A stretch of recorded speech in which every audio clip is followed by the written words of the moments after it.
Selamat pagi. Pada pokok pembahasan kali ini, kita memasuki materi pembahasan yang baru, yaitu mengenai algoritma dan pemrograman. Penyajian materi ini merupakan lanjutan dari materi analisis data yang telah kamu pelajari pada materi sebelumnya. Harap diperhatikan pembahasan berikut.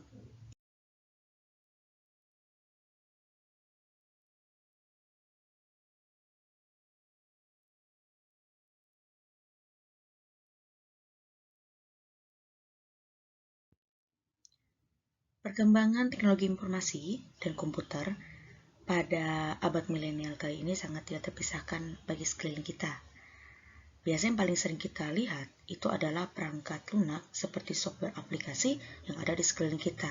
Contohnya saja seperti aplikasi kasir di swalayan, ATM, KTP, game, dan sebagainya.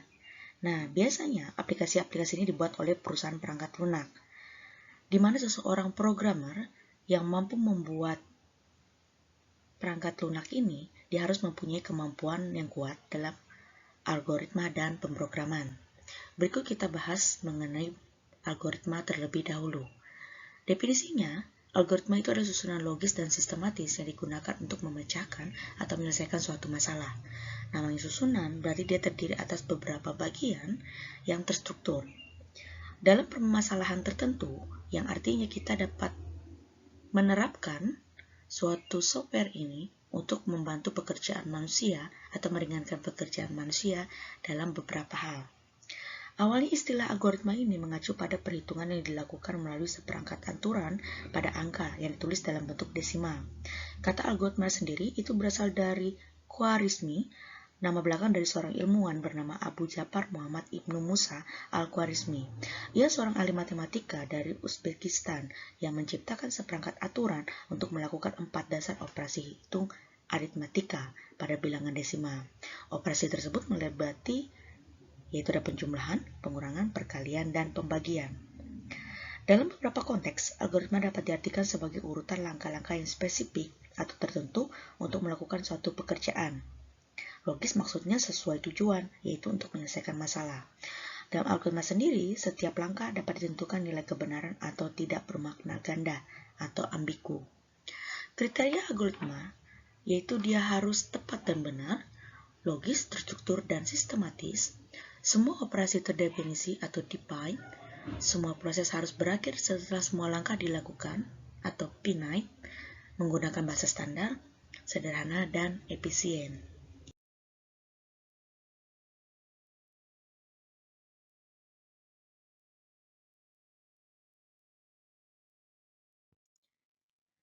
Struktur dalam algoritma itu terdiri atas beberapa bagian secara umumnya.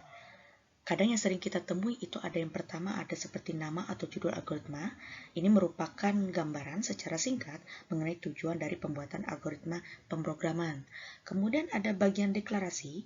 Ini merupakan tahapan persiapan pada algoritma. Kemudian ada bagian deskripsi. Ini merupakan penjelasan serangkaian langkah-langkah atau instruksi atau pernyataan statement untuk memproses alat dan bahan atau masukan, yaitu input, untuk menghasilkan keluaran seperti output yang diharapkan. Ada pembagian untuk struktur kontrol algoritma berdasarkan aliran prosesnya.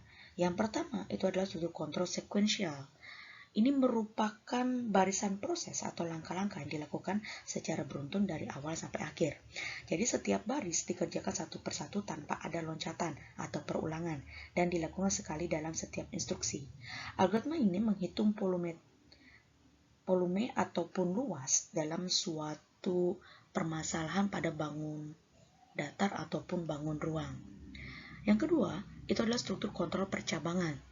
Ini biasanya melibatkan adanya syarat tertentu untuk melanjutkan ke proses berikutnya.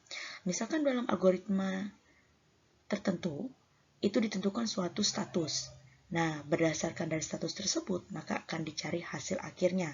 Apakah hasil akhirnya misalnya nanti dia sesuai ataupun tidak sesuai, kepalitannya yang ditentukan dari statusnya. Yang ketiga, yaitu struktur kontrol perulangan. Ini merupakan kontrol perulangan yang digunakan ketika melibatkan suatu perhitungan yang berulang-ulang.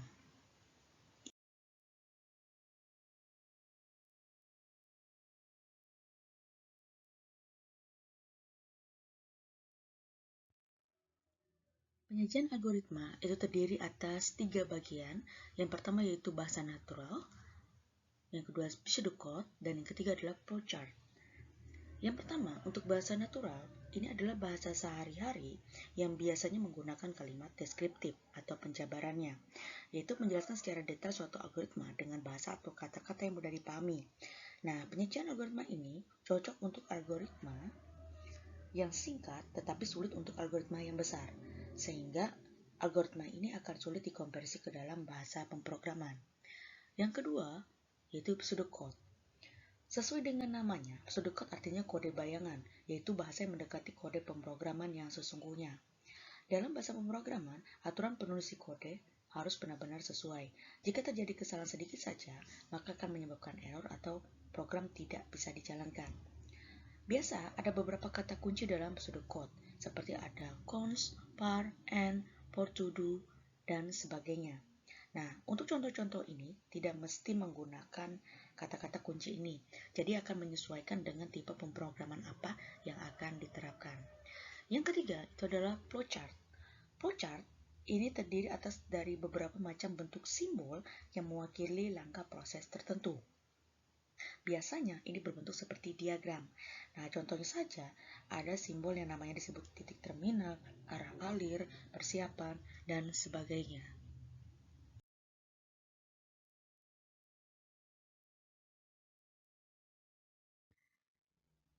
Berikut adalah contoh ataupun example dari flowchart untuk menyajikan algoritma.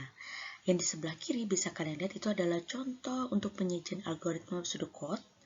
Contohnya itu algoritma rata-rata nilai UAN. Jadi kita akan menentukan variabelnya apa. Kalau di sini contoh variabelnya itu adalah nilai. Ada nilai matematika, bahasa Indonesia, bahasa Inggris. Kemudian nanti ada rata-rata realnya berapa. Nah, di sini ada urutan 1 sampai 7 di mana nanti kita akan menuliskan masing-masing ketiga bagian nilai ini. Jadi nanti kita peroleh rata-ratanya, hasil akhirnya nanti berupa statusnya lulus ataupun tidak lulus. Di sebelah kanan itu adalah flowchart-nya. Flowchart-nya bisa kalian lihat. Yang pertama itu dari mulai itu adalah titik terminalnya. Kemudian selanjutnya itu ada arah alir seperti tanda panah. Lanjutannya adalah baca nilai, itu merupakan masukannya, inputnya. Kemudian nanti setelah diinput atau dimasukkan, arah alirnya lagi, ada rata-rata. Rata-rata itu merupakan daerah prosesnya. Kemudian setelah daerah prosesnya diperoleh, maka kita akan memperoleh keputusan. Keputusannya ada ya dan ada tidak. Yaitu di mana statusnya itu adalah lulus, hasil prosesnya. Kemudian jika tidak, statusnya tidak lulus. Kemudian yang terakhir arah alirnya, kita perolehlah untuk keluarannya, outputnya. Tulis rata-ratanya dan statusnya. Kemudian yang terakhir itu adalah selesai, titik terminal akhirnya.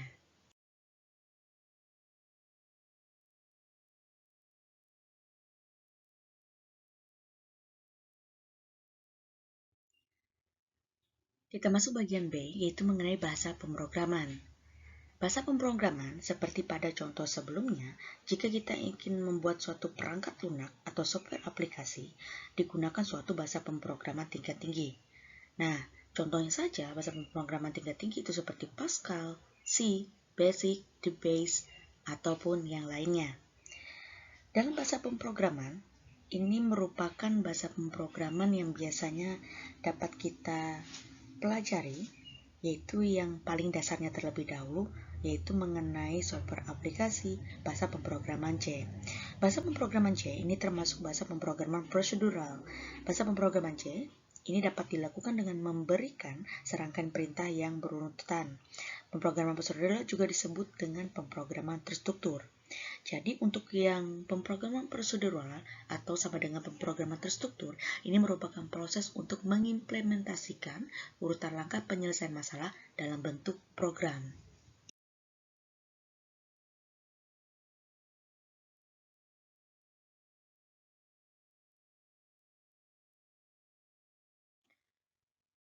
Bahasa pemrograman C ini memiliki beberapa kelebihan dan merupakan keuntungan bagi seorang pemula. Nah, biasanya untuk pemula yang baru belajar, ini adalah bahasa pemrograman yang cocok digunakan. Kemudian ini mudah dipelajari dan banyak literasinya. Lalu bahasa pemrograman C ini juga merupakan induk dari semua bahasa pemrograman. Kemudian bahasa pemrograman ini masih digunakan hingga saat ini. Keuntungan lainnya dapat digunakan di berbagai macam platform seperti Windows, Linux, macOS, Android, dan sebagainya. Dan yang terakhir, ini berjalan dengan cukup cepat ketika digunakan pada suatu mesin. Nah, bahasa pemrograman ini merupakan bahasa pemrograman tingkat-tinggi yang diperlukan sebuah compiler untuk menerjemahkan bahasa ke dalam bahasa yang dapat dimengerti oleh komputer. Nah, compiler sendiri itu digunakan untuk menerjemahkan program tersebut agar dapat dimengerti oleh komputer, di mana berfungsi memeriksa kesalahan program dan memberikan feedback terhadap kesalahan yang ada. Jadi jika ada kesalahan, compiler akan menerjemahkan kode program menjadi file aplikasi. Struktur untuk kode bahasa pemrograman C terbagi atas dua. Yang pertama adalah include dan yang kedua adalah fungsi main. Include itu merupakan bagian struktur bahasa pemrograman C yang berfungsi untuk mengimport fungsi-fungsi yang sudah didefinisikan pada file header. File header ini merupakan definisi fungsi yang sudah dibuat. Nah, untuk file header ini, biasanya file header yang disajikan adalah file header yang standar yang menyediakan fungsi-fungsi dasar seperti printf, scanf, dan lain sebagainya. Tanpa menyertakan file ini, maka fungsi-fungsi standar input dan output tidak dapat beroperasi. Jadi selain file header ini, ada lain seperti yang sering digunakan misalnya string H untuk pengolahan string teks dan asser H untuk deteksi kesalahan. Untuk yang kedua, yaitu fungsi main. Fungsi main ini merupakan fungsi utama dalam sebuah program dan akan dieksekusi pertama kali. Jadi dalam pembuatan bahasa pemrograman C, terkadang kita perlu dibuat lebih dari satu fungsi agar programnya lebih efektif dan efisien. Di antara beberapa fungsi dalam pemrograman, seperti fungsi main akan dijalankan terlebih dahulu.